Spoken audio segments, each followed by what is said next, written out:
भाजपचे पदाधिकारी काही लाठ्या आणि बांबू घेऊन तिथं एकत्र जमलेले होते, तर काय नेमका हा व्हिडिओ आहे?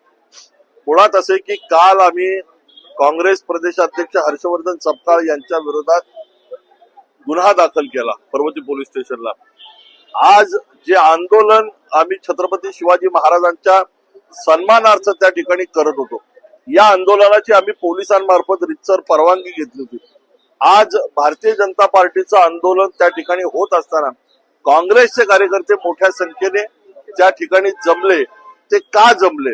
मी आपल्याला काही माध्यमांकडे व्हिडिओ दिलेत, ज्याच्यामध्ये काँग्रेस भवन मध्ये काँग्रेस कार्यकर्ते लाठ्या काठ्या जमवतायत, दगडफेक करतायत, असा व्हिडिओ समोर येतोय।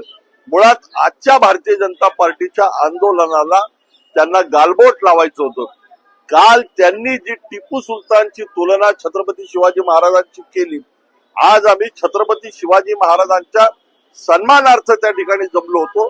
मग काँग्रेस कार्यकर्ते काही टिपू सुलतानच्या सन्मानार्थ त्या ठिकाणी जमले होते का, असा सवाल या निमित्ताने मला करायचा आहे। आम्ही पुण्याच्या पोलीस आयुक्तांकडे या संदर्भात रितसर तक्रार दिली की या दगडफेकीची चौकशी करा, यांनी लाठ्या काठ्या काँग्रेस भवन मध्ये का जमवल्या? हे स्वतःला अहिंसेचे पुजारी म्हणतात, मग यांनी लाठ्या काठ्या आणि दगडफेक करायची का? याचं उत्तर काँग्रेसने द्यावं।